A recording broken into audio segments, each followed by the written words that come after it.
Hi ಎಲ್ಲ ಹೊಸ ಕತೆ ನಿಮ್ಮ ಜೊತೆ ಕನ್ನಡತಿ ಮಾಡುವ ನಮಸ್ಕಾರಗಳು. ಯಾರೆಲ್ಲ ಈ ಕಥೆನ ಓದಬೇಕು ಅಂತ ಇಷ್ಟಪಡ್ತಿರೋ ಡಿಸ್ಕ್ರಿಪ್ಷನ್ ಕೆಳಗಡೆ ಟ್ರಾನ್ಸ್ಕ್ರಿಪ್ಟ್ ಅಂತ ಇದೆ, ಅದನ್ನು ಕ್ಲಿಕ್ ಮಾಡಿದರೆ ಈ ಕತೆ ಬರವಣಿಗೆ ರೂಪದಲ್ಲಿ ಪೂರ್ತಿ ನಿಮಗೆ ಸಿಗುತ್ತೆ. ಯಾರೆಲ್ಲ ಓದುಗರಿದ್ದೀರಾ ತುಂಬ ಓದ್ಬೋದು. ಹಾಗೆ ಈ ಕತೆ ಋಣಾನುಬಂಧ ತುಂಬ ತಿಂಗಳುಗಳ ನಂತರ ಈ ಕಥೆನ ನಡೀತಾ ಇದೆ. ಇತ್ತ ಶ್ರುತಿ ತುಂಬು ಗರ್ಭಿಣಿಯಾಗಿರ್ತಾಳೆ. ಹಾಗೆ ಅವಳ ಆರೈಕೆಯಲ್ಲಿ ನವನೀತ್ ಮತ್ತು ಅವಳ ಕುಟುಂಬ ತೊಡಗಿರುತ್ತೆ. ಹಾಗೆ ಅನುರಾಧ ಕೂಡ ಅವಳಿಗೆ ಏನು ಇಷ್ಟ ಕಷ್ಟ ಎಲ್ಲವನ್ನು ಮಾಡಿ ಬಡಿಸೋದು, ಹಾಗೆ ಕಹಿ ಘಟನೆಗಳೆಲ್ಲವನ್ನು ಮರೆತು ಮಗು ಬರೋ ಖುಷಿಯಲ್ಲಿ ಮನೆಯೆಲ್ಲ ಸಂತೋಷದಿಂದ ಸಡಗರದಿಂದ ಇರ್ತಾರೆ. ಹಾಗೆ ಹೀಗಿರಬೇಕಾದ್ರೆ ಶ್ರುತಿಯ ಸೀಮಂತ ಕಾರ್ಯಕ್ಕೆ ಎಲ್ಲರನ್ನೂ ಇನ್ವೈಟ್ ಮಾಡ್ತಾ ಇರ್ತಾರೆ. ಮೋಹನ್ ಮಂಜುಳನ್ನು ಕೂಡ ಇನ್ವೈಟ್ ಮಾಡಿರ್ತಾರೆ. ಆದರೆ ಆ ಜಾಗಕ್ಕೆ ಶಾಲಿನಿ ಬಂದಿರೋದಿಲ್ಲ. ಹಾಗೆ ಎಲ್ಲರೂ ಬಂದು ಶ್ರುತಿಯ ಸೀಮಂತದಲ್ಲಿ ತುಂಬ ಅದ್ಧೂರಿಯಾಗಿ ಅವಳಿಗೆ ಒಂದು ಮಂಟಪವನ್ನೇ ನಿರ್ಮಿಸಿ ನವನೀತ್ ಅದರಲ್ಲಿ ಆ ಪುಟ್ಟ ಜೋಲಾಲಿ ಮತ್ತು ಎಲ್ಲವನ್ನು ಸಿದ್ಧಪಡಿಸಿರ್ತಾನೆ. ಅದು ಹೇಗಿರುತ್ತೆ ಅಂತಂದರೆ ಅಮ್ಮನ ಗರ್ಭಗುಡಿಯಲ್ಲಿ ಒಕ್ಕಂಥ ಮಗು ಯಾವ ರೀತಿ ಇರುತ್ತೆ ಅನ್ನೋ ರೀತಿ ಹಾರ್ಟ್ ಸ್ಕೆಚ್ಚೆಲ್ಲನ್ನು ಬಿಡಿಸಿ ನಿಜವಾಗ್ಲೂ ಏನೋ ಒಂಥರ ಸುಂದರ ಮಂಟಪದ ರೀತಿ ನಿರ್ಮಿಸಿ ಪ್ರತಿ ಅವಳ ಒಂದೊಂದು ಮೂಮೆಂಟ್ನೂ ಕೂಡ ಕ್ಯಾಪ್ಚರ್ ಮಾಡಿ ಎಲ್ಲವನ್ನು ಕೂಡ ಅಲ್ಲೇ ಗೋಡೆಗೆ ತಗಲಾಕ್ಸಿರ್ತಾನೆ ಫೋಟೋಗಳೆಲ್ಲವನ್ನು. ಪ್ರತಿ ಕ್ಷಣ ಅವಳು ಆ ಮಗುವಿಗಾಗಿ ಮಿಡಿಯುತ್ತಿದ್ದ ಭಾವನೆಗಳನ್ನು ಅವಳಿಗೆ ಗೊತ್ತಿಲ್ಲದ ಹಾಗೆ ಕೆಲವೊಂದಷ್ಟು ವಿಡಿಯೋಗಳು ಮಾಡಿ ಅದನ್ನು ಸ್ಕ್ರೀನ್ ಮೇಲೆ ಹಾಕಿ ಎಲ್ರಿಗೂ ಕೂಡ ತೋರಿಸ್ತಾ ಇರ್ತಾನೆ. ಪ್ರತಿಯೊಂದು ಹೆಣ್ಣು ಕೂಡ ಒಂದು ಮಗುನ ಪಡಿತಾಳೆ ಅಂತಂದರೆ ಅದಕ್ಕೆ ಪುನರ್ಜನ್ಮನೂ ಕೂಡ. ಹಾಗೆ ಅವಳಲ್ಲಿರೋ ತಾಯ್ತನ ಮತ್ತಷ್ಟು ಗಟ್ಟಿಯಾಗಿ ನಿಲ್ಲಲು ಆ ಮಗುವಿಗೆ ಜನ್ಮ ಕೊಡುವಾಗಲೇ ಅವಳಿಗೆ ಜನ್ಮ ಅಂತಂದರೆ ಆ ಮಗು ಒಂದು ಪುಟ್ಟ ಚೆಂಡಿನ ಆಕಾರದಿಂದ ಹಿಡಿದು ಆ ಮಗುವಿನ ಪ್ರತಿ ಅಂಗಾಂಗಗಳು ಬೆಳೆದು ಆ ಮಗು ಅವಳ ಮಡ್ಲಿಗೆ ಬರೋವರೆಗೂ ಅವಳು ಅನುಭವಿಸುವಂಥ ನೋವು ಕಷ್ಟಗಳು, ಹಾಗೆ ಆ ನೋವು ಕಷ್ಟಗಳಲ್ಲಿ ಅವಳು ನಗ್ನಗ್ತಾ ಯಾವಾಗಲೂ ಖುಷಿಯಾಗಿರ್ತಾಳಲ್ವ, ಅದೇನೋ ಒಂಥರ ಜೀವನದಲ್ಲಿ ಸಂಭ್ರಮಿಸ್ಬೋದು. ಆದರೆ ಎಷ್ಟೋ ಜನ ಹೇಳ್ಬೋದು ಏನು ಎಲ್ಲರೂ ಮಕ್ಕಳಿರ್ತಾರೆ ಅಂತ, ಬಟ್ ಎಲ್ರಿಗೂ ಅವ್ರವ್ರದ್ದೇ ಆದಂಥ ಬಾಡಿ ಅದಕ್ಕೆ ತಕ್ಕ ಹಾಗಿರಲ್ಲ. ಎಲ್ಲರೂ ಬಾಡಿನೂ ಕೂಡ ಡಿಫ್ರೆಂಟ್ ಆಗಿರುತ್ತೆ. ಕೆಲವೊಬ್ರಿಗೆ ನೋವುಗಳು ಜಾಸ್ತಿ ಇರುತ್ತೆ, ಕೆಲವೊಬ್ರು ಖುಷಿ ಜಾಸ್ತಿ ಇರುತ್ತೆ. ಹಾಗೆ ಆ ಕ್ಷಣಕ್ಕೆ ಸಡನ್ನಾಗಿ ಒಂದು ಬಾಡಿ ಬದಲಾಗ್ತಾ ಇರುತ್ತೆ ಅವಳಿಗೆ. ಹಾಗೆ ಮಾನಸಿಕವಾಗಿ ಫಿಸಿಕಲಿ ಅವಳು ಬದಲಾಗ್ತಾ ಇದ್ದಾಳೆ ಅಂತಂದಾಗ ಅವಳಿಗೆ ಮೆಂಟಲಿ ಸ್ಟ್ರೆಸ್ ಕೊಡಬಾರ್ದು. ಯಾರೇ ಆದರೂ ಅಷ್ಟೇ ಜೋಪಾನವಾಗಿ ನೋಡ್ಕೋಬೇಕು ಅಂತ ನವನೀತ್ ಅವನ ಮನದಾಳದ ಮಾತು. ಹಾಗೆ ಅವನು ಶ್ರುತಿನ ನೋಡ್ಕೊಂಡ ರೀತಿನ ಎಲ್ರಿಗೂ ವಿವರಿಸ್ತಾ ಇರ್ತಾನೆ. ಹಾಗೆ ನವನೀತ್ ಕೆಲವೊಬ್ಬರಿಗೆ ಸ್ಫೂರ್ತಿ ಕೂಡ ಆಗಿರ್ತಾನೆ. ಈ ರೀತಿ ಇರಬೇಕಾದ್ರೆ ನಿಜವಾಗ್ಲೂ ಅವನ ಆಫೀಸಲ್ಲಿ ಕೆಲಸ ಮಾಡೋ ವರ್ಕರ್ನೆಲ್ಲ ಕರೆದಿರ್ತಾನೆ. ಸರ್ ನೋಡಿದ್ರೆ ಅಷ್ಟೊಂದು ಸ್ಟ್ರಿಕ್ಟ್, ಬಟ್ ಮೇಡಮ್ ಬಗ್ಗೆ ಇಷ್ಟೊಂದು ಒಳ್ಳೆ ಕನ್ಸನ್ನು ಇಟ್ಕೊಂಡು ಈ ರೀತಿಯೆಲ್ಲ ಇವರು ನಡ್ಕೊಂಡಿದ್ದಾರೆ ಅಂತ ಅಂದ್ಕೊಳ್ಳೋದೇ ಇಲ್ಲ. ನಮ್ಮನ್ನೆಲ್ಲ ನಿಭಾಯಿಸೋ, ನಾವುಗಳು ಮಾಡೋ ತಪ್ಪನ್ನೆಲ್ಲ ತಿದ್ದೋ, ಹಾಗೆ ಈ ಕಂಪನಿ ಜವಾಬ್ದಾರಿನ ವಹಿಸ್ಕೊಂಡಿರೋ ಸರ್ರೇ ಇಷ್ಟೊಂದು ಫ್ರೀಯಾಗಿ ಮೇಡಮ್ ಜೊತೆ ಇರ್ತಾರೆ ಅಂತಂತಂದರೆ ನಾವೇನಕ್ಕೆ ಇಷ್ಟೊಂದು ಮೆಂಟಲ್ ಸ್ಟ್ರೆಸ್ ಆಗ್ತೀವಿ ಅಂತ ಅವರೇ ಕ್ವಶನ್ ಕೂಡ ಮಾಡ್ಕೊಳ್ತಾ ಇರ್ತಾರೆ. ಹೇಗಿರಬೇಕಾದ್ರೆ ಶ್ರುತಿಗೆ ಏನೋ ಒಂಥರ ಖುಷಿ ಹಂಬಲ. ಆದರೆ ಯಾವತ್ತೂ ನವನೀತ್ ಬಗ್ಗೆ ಎಲ್ಲರ ಮುಂದೆ ಹೇಳ್ಕೊಂಡೇ ಇರಲಿಲ್ಲ. ಆಗ ಶ್ರುತಿ ನವನೀತ್ ಬಗ್ಗೆ ಅವಳು ಕೂಡ ಹೇಳೋಕ್ಕೆ ಶುರು ಮಾಡ್ತಾಳೆ. ನಿಜವಾಗ್ಲೂ ನನಗೆ ಬಯಸದ ಬಂದ ಭಾಗ್ಯ ಅಂತಂದರೆ ನವನೀತ್ ಅವ್ರು ಸಿಕ್ಕಿರೋದು ನನ್ನ 7 ಜನ್ಮದ ಪುಣ್ಯನೋ ಇಲ್ಲ ನನ್ನ ಅಪ್ಪ ಅಮ್ಮ ಮಾಡಿದ್ದ ಪುಣ್ಯದ ಕೆಲಸನೋ ಗೊತ್ತಿಲ್ಲ. ಬಟ್ ಆದರೆ ಅವರು ಮತ್ತು ನನ್ನ ಅತ್ತೆ ಅಮ್ಮ ಮತ್ತು ನನ್ನ ಮಾವ ಅಂತಂದರೆ, ನಾನು ನಿಮಗೆ ಅತ್ತೆ ಅಮ್ಮ ಮಾವ ಅಂತ ಏನಕ್ಕೆ ಹೇಳ್ತಾ ಇದ್ದೀನಿ ಅಂತಂದರೆ, ಅಪ್ಪ ಅಮ್ಮ ಅಂತಂದರೆ ನನ್ನ ಅಪ್ಪ ಅಮ್ಮ ಅಂತ ತಿಳ್ಕೊತೀರ. ನಾನು ಅವ್ರನ್ನೂ ಕೂಡ ಅಪ್ಪ ಅಮ್ಮ ಅಂತಲೇ ಕರಿತೀನಿ. ಇವರು ಎಲ್ಲರೂ ಕೂಡ ನನಗೆ ಯಾವತ್ತೂ ಬೇಜಾರು ಮಾಡಿಲ್ಲ. ಎಷ್ಟೇ ಕಷ್ಟಗಳು ಬಂದರೂ ನನ್ನ ಬೆನ್ನೆಲುಬಾಗಿ ನಿಂತು ಯಾವಾಗಲೂ ಕೈ ಜೋಡಿಸಿ ನಿಜವಾಗ್ಲೂ ತುಂಬ ಖುಷಿಯಾಗುತ್ತೆ. ಇವ್ರುಗಳ ಜೊತೆ ಬದುಕೋಕೆ ನಾನು ಎಷ್ಟು ಪುಣ್ಯ ಮಾಡಿದ್ದೀನಪ್ಪ, ಈ ಜಗತ್ತಲ್ಲಿ ನನ್ನಷ್ಟು ಅದೃಷ್ಟವಂತೆ ಯಾರೂ ಇಲ್ವೇನೋ ಅಂತ ಅನ್ನುವಷ್ಟು ಖುಷಿ ಆಗುತ್ತೆ. ಹಾಗೆ ಇವ್ರುಗಳ ಥರ ಎಲ್ರಿಗೂ ಸಿಗಲಿ ಅಂತ ದೇವರಲ್ಲಿ ನಾನು ಪ್ರಾರ್ಥಿಸ್ತೀನಿ. ಹಾಗೆ ಈ ನನ್ನ ಪುಟ್ಟ ಕಂದಮ್ಮ ಈ ಮನೆಗೆ ಬರೋಕ್ಕೆ ತುಂಬ ಅದೃಷ್ಟ ಮಾಡಿದೆ. ಹಾಗೆ ನನ್ನ ಅಪ್ಪ ಅಮ್ಮ ಇದ್ದಾರಲ್ಲ, ಇವರು ನನ್ನ ತುಂಬ ಎಲ್ಲದರಲ್ಲೂ ತಿದ್ದಿ ಬೆಳೆಸಿದಂಥವ್ರು.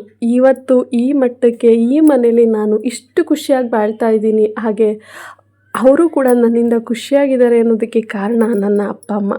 ಇವರು ಹೇಳ್ಕೊಟ್ಟಿದ್ದ ಸಂಸ್ಕಾರ ಇವತ್ತು ನನ್ನ ಇಲ್ಲಿಗೆ ತಂದು ನಿಲ್ಲಿಸಿದೆ. ಹಾಗೆ ಇಂಥ ಒಳ್ಳೆ ಮನೆಗೆ ಸೇರಬೇಕಾದ್ರೂ ಪುಣ್ಯ ಹೊಡೆಯಬೇಕು. ನಿಜವಾಗ್ಲೂ ನವನೀತ್ ನಿ ನಾವು ಯಾವತ್ತು ದೇವ್ರನ್ನ ಬೈತೀವೋ ಅದು ತಪ್ಪು ಅಂತ ಅಂದ್ಕೊಳ್ತೀವಿ. ದೇವರು ನಮಗೇನು ಕೊಡಬೇಕು ಅಂತ ಮೊದಲೇ ಡಿಸೈಡ್ ಮಾಡಿರ್ತಾನೆ. ನಾವು ಅಂದ್ಕೊಬಿಡ್ತೀವಿ ಕಷ್ಟ ಬಂದಾಗ ದೇವರೇ ಯಾಕೆ ಮಾಡಿದೆ ಅಂತ. ಅದೇ ಸ್ವಲ್ಪ ದಿವಸ ಆದಮೇಲೆ ಯೋಚನೆ ಮಾಡಿ ನೋಡಿ, ಪ್ರತಿಯೊಬ್ಬರು ಬದುಕಲ್ಲೂ ಒಳ್ಳೇದು ಹಾಗೇ ಆಗಿರುತ್ತೆ. ನಂಬಿಕೆನೇ ಮೂಲ. ನಂಬಿಕೆ ಇಲ್ಲದೆ ಇದ್ದರೆ ಜೀವನನೇ ಇಲ್ಲ ಅಂತ ಶ್ರುತಿ ಅವಳ ಮನದಾಳದ ಮಾತನ್ನ ಹೇಳ್ಕೊಂಡು ನವನೀತ್ಗೋಸ್ಕರ ಸರ್ಪ್ರೈಸ್ ಆಗಿ ಬೊಕ್ಕೆ ರೆಡಿ ಮಾಡಿಸಿ, ಆ ಬೊಕ್ಕೆಯ ಪ್ರತಿಯೊಂದು ದಳದಲ್ಲೂ ಅವನ ಹೆಸ್ರುಗಳನ್ನ ನೀಟಾಗಿ ಅವಳೇ ಖುದ್ದಾಗಿ ಅದನ್ನು ಎಲ್ಲವನ್ನು ಮಾಡಿರ್ತಾಳೆ. ಮಾಡಿ ಅವನಿಗೆ ಪ್ರಪೋಸ್ ಮಾಡ್ತಾಳೆ. ನವನೀತ್ ಕೂಡ ತುಂಬ ಖುಷಿಯಾಗಿ ಜೋರಾಗಿ ಕಿರ್ಚಿ ಹೇಳ್ತಾನೆ, ಐ ಲವ್ ಯು ಶ್ರುತಿ, ನೀನೇ ನನ್ನ ಪ್ರಪಂಚ ಅಂತ. ಆ ಮಾತನ್ನ ಕೇಳ್ತಾ ಇದ್ದು ಹಾಗೆ ನವನೀತ್ ಅವಳು ಹೊಟ್ಟೆ ಮೇಲೆ ಕಿವಿ ಇಟ್ಟು, ಮುದ್ದು ಮಗನೇ ಬೇಗ ಬಾರೋ, ನಿನಗೋಸ್ಕರ ಕಾಯ್ತಾ ಇದ್ದೀನಿ ಅಂತ ಹೇಳ್ತಾ ಇರ್ತಾನೆ. ಆಗ ಶ್ರುತಿ ಯಾಕೆ ಮಗಳು ಬೇಡವಾ, ಇಬ್ಬರು ಬರಲಿ, ಇಬ್ಬರೂ ಕೂಡ ನಮಗೆ ತುಂಬ ಬೇಕಲ್ವಾ, ಅವಳಿ ಜವಳಿ ಆಗಿಬಿಡಲಿ ಶ್ರುತಿ. ಹಾಗಲ್ಲ, ಹಾಗೆ ಸುಮ್ಮನೆ ಕೇಳಿದೆ, ಮಗನೋ ಮಗಳು ಯಾರಾದರೂ ಬರಲಿ, ಬಟ್ ತುಂಬ ಕ್ಷೇಮವಾಗಿ ಬರಲಿ ಅಂತ ಕೇಳ್ಕೊಳ್ತೀನಿ ಅಂತ ಹೇಳಿ ಆವತ್ತಿನ ದಿನ ಶ್ರುತಿಯ ಶ್ರೀಮಂತ ಕಾರ್ಯಕ್ರಮ ಅದ್ಧೂರಿಯಾಗಿ ಎಷ್ಟು ವಿಜೃಂಭಣೆಯಿಂದ ನಡೀತಾ ಇರುತ್ತೆ ಅಂತಂತಂದರೆ, ನಿಜವಾಗ್ಲೂ ಆ ಕಾರ್ಯಕ್ರಮದಲ್ಲಿ ಸಂಗೀತ ಕಚೇರಿ ಮತ್ತು ಹಲವಾರು ಪೇಂಟಿಂಗು, ಡಿಸೈನಿಂಗು, ಹಾಗೆ ಅವಳ ಸೀಮಂತ ಕಾರ್ಯಕ್ರಮ ಅಂಗವಾಗಿ ಕೆಲವೊಂದಷ್ಟು ಅನಾಥಾಶ್ರಮಗಳಿಗೆ ದಾನ ಕೂಡ, ಆವತ್ತಿನ ಊಟದ ಖರ್ಚನ್ನ ನೋಡ್ಕೊಳ್ತಾರೆ. ಹಾಗೆ ಕೆಲವೊಂದಷ್ಟು ಒಳ್ಳೆ ಕೆಲಸಗಳು, ವಿದ್ಯಾರ್ಥಿಗಳಿಗೆ ಬುಕ್ಗಳನ್ನಿಡೋದು, ಬಡ ವಿದ್ಯಾರ್ಥಿಗಳಿಗೆ, ಹಾಗೆ ವೃದ್ಧಾಶ್ರಮಗಳಿಗೆ ಬಟ್ಟೆ ಬರೆ ಅವುಗಳನ್ನು ನೀಡಿ, ಹಾಗೆ ಮಗುವಿನ ಆರೈಕೆಗಾಗಿ ಅವರು ಎಲ್ಲರ ಆಶೀರ್ವಾದವನ್ನು ಪಡ್ಕೋಬೇಕು ಅಂತ ನವನೀತ್ ಆಲೋಚನೆ ಮಾಡಿ ಎಲ್ಲ ಎಷ್ಟು ಒಳ್ಳೆ ಕೆಲಸಗಳಿದೆಯೋ ಅಷ್ಟು ಕೂಡ ಮಾಡ್ತಾನೆ. ಹಾಗೆ ದೇವಸ್ಥಾನಗಳಿಗೂ ಕೂಡ ಅವನು ಎಲ್ಲರಿಗೂ ಅದಕ್ಕೆ ಆದಂಥದ್ದನ್ನು ನಿಭಾಯಿಸಿ ಅವೆಲ್ಲವನ್ನು ವಿಡಿಯೋ ಕಾಲ್ ಮುಖಾಂತರ ಶ್ರುತಿಗೆ ತೋರಿಸ್ತಾ ಇದ್ದರೆ ಶ್ರುತಿ ನಿಜವಾಗ್ಲೂ ಕಳೆದೋಗ್ತಾಳೆ. ನಿಜ, ನನ್ನ ಸೀಮಂತದಲ್ಲಿ ಇಷ್ಟೊಂದೆಲ್ಲ ಒಳ್ಳೊಳ್ಳೆ ಕಾರ್ಯಕ್ರಮ ಮಾಡ್ತಾ ಇದ್ದಾರಲ್ಲ ಅಂತ.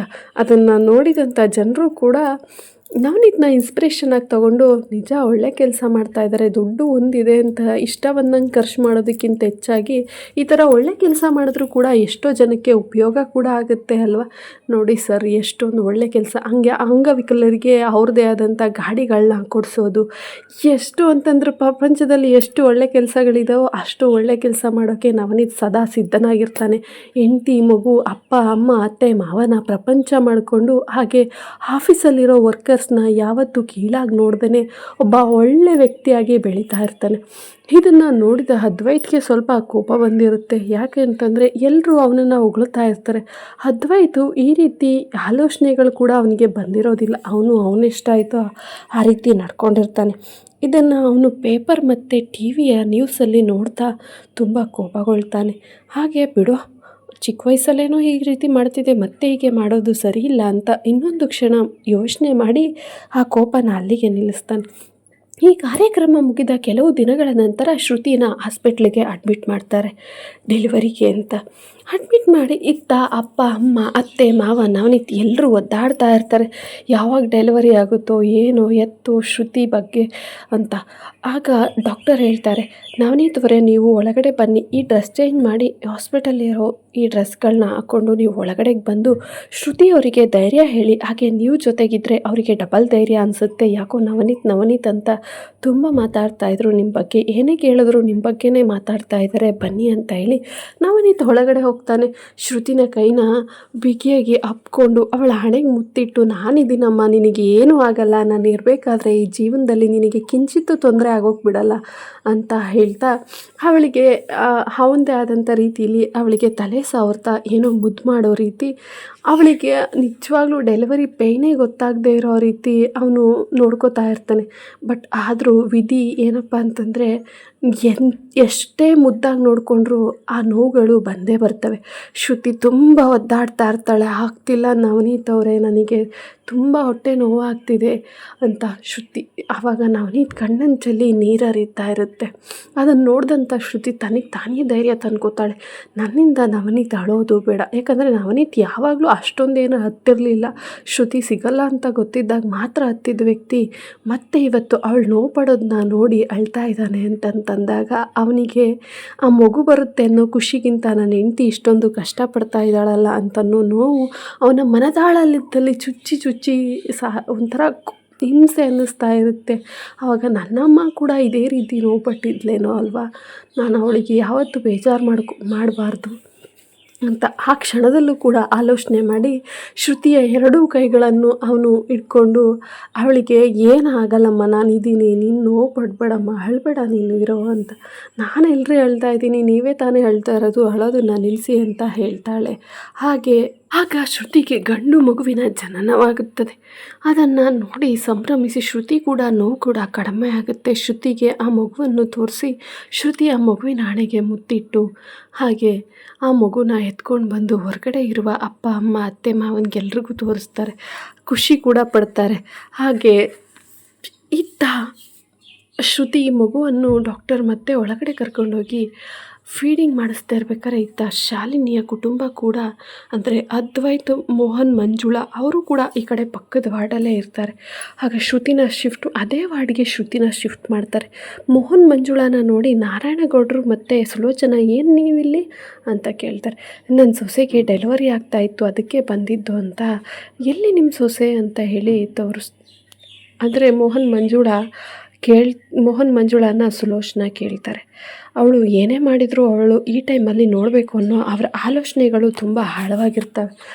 ಆಗ ಶ್ರುತಿ ಮತ್ತು ಶಾಲಿನಿ ಅಕ್ಕಪಕ್ಕದ ಬೆಡ್ಡಲ್ಲೇ ಇರ್ತಾರೆ. ಇಬ್ಬರಿಗೂ ಕೂಡ ಗಂಡು ಮಕ್ಕಳ ಜನನ ಆಗಿರುತ್ತೆ. ಆದರೆ ಶಾಲಿನಿಗೆ ಟ್ವಿನ್ಸ್ ಆಗಿರುತ್ತೆ. ಒಂದು ಹೆಣ್ಣು ಮತ್ತು ಗಂಡು ಮಗು ಎರಡೂ ಕೂಡ ಜನನವಾಗಿರ್ತವೆ. ಇವರು ಕೂಡ ಇಬ್ಬರು ಅಕ್ಕಪಕ್ಕದ ಇದರಲ್ಲೇ ಶಿಫ್ಟ್ ಆದ್ದರಿಂದ ಅನುರಾಧ, ರಾಮೇಗೌಡರು ಎಲ್ಲರೂ ಒಟ್ಟಿಗೆ ಹೋಗಿ ಶ್ರುತಿನ ನೋಡ್ತಾ ಇರ್ಬೇಕಾದ್ರೆ ಪಕ್ಕದಲ್ಲೇ ಶಾಲಿನಿ ಮಲಗಿರೋದನ್ನ ನೋಡಿ ಶಾಲಿನಿಗೆ ಸ್ವಲ್ಪ ಸೀರಿಯಸ್ ಆಗಿ ಇಶ್ಯೂ ಇರುತ್ತೆ. ಅವರು ಕೇಳ್ತಾ ಇರಬೇಕಾದ್ರೆ ಮಂಜುಳಾ ಅವರು ಇವರಿಗೆ ಪರಿಚಯ ಇರೋದು ಗೊತ್ತಾಗುತ್ತೆ ಸುಲೋಚನಾ ಅವರಿಗೆ. ಅನುರಾಧ ಅವ್ರನ್ನ ಕರೆದುಬಿಟ್ಟು ಶಾಲಿನಿಗೆ ತುಂಬ ಸೀರಿಯಸ್ ಇಂಜುರಿ ಆಗಿದೆಯಂತೆ, ಹಾಗೆ ಒಂದಷ್ಟು ದಿವಸ ಬೆಡ್ ರೆಸ್ಟಲ್ಲಿ ಇರಬೇಕಂತೆ. ಇಬ್ಬರು ಮಕ್ಕಳು ಡೆಲಿವರಿ ಆಗಬೇಕಾದ್ರೆ ಅವಳಿಗೆ ಸ್ವಲ್ಪ ಗರ್ಭಕೋಶದಲ್ಲಿ ಏನೋ ಪ್ರಾಬ್ಲಮ್ ಆಗಿದೆಯಂತೆ. ಅನುರಾಧ ಅವರೇ ಈಗಲಾದರೂ ಹೋಗಿ ಮಾತಾಡಿಸಿ ಅಂತ ಹೇಳ್ತಾರೆ. ಇತ್ತ ಶಾಲಿನಿಯ ಕಣ್ಗಳಲ್ಲಿ ಕೂಡ ಅಮ್ಮ ಅಪ್ಪನನ್ನು ನೋಡಿ ಕಣ್ಣಲ್ಲಿ ಚೆಲ್ಲಿ ನೀರು ಹರಿತಾ ಇರುತ್ತೆ.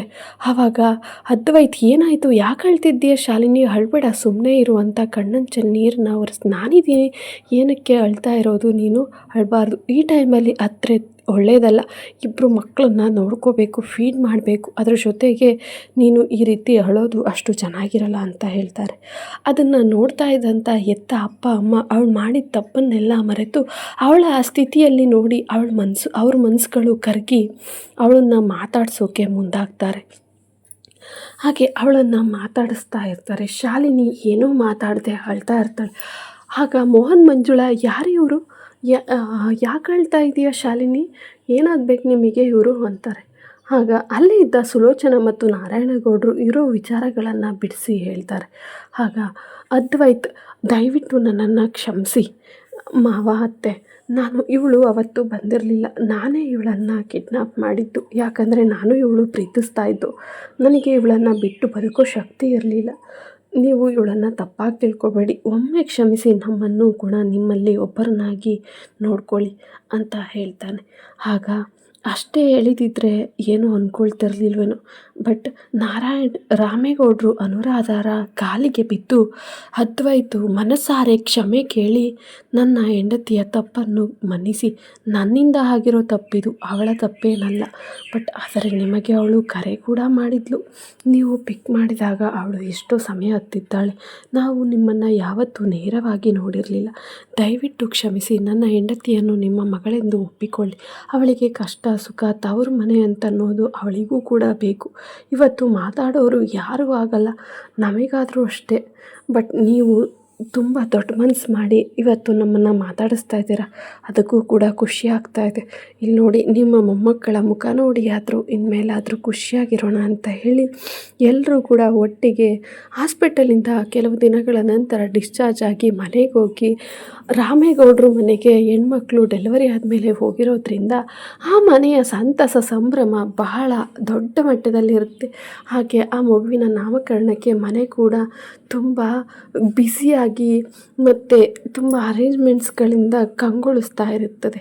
ಆ ಕೆಲವು ಕಹಿಘಟನೆಗಳೆಲ್ಲವನ್ನು ಮರೆತು ಎಲ್ಲರೂ ಒಂದಾಗಿ ಆ ದಿನದ ಸಂಭ್ರಮವನ್ನು ಸಂಭ್ರಮಿಸುತ್ತಾ, ಹಾಗೆ ಇತ್ತ ಅದ್ವೈತ್ ನವನೀತ್ ಕೂಡ ತುಂಬ ಸಂತೋಷದಿಂದ ಶ್ರುತಿ, ಶಾಲಿನಿ, ಅನುರಾಧ,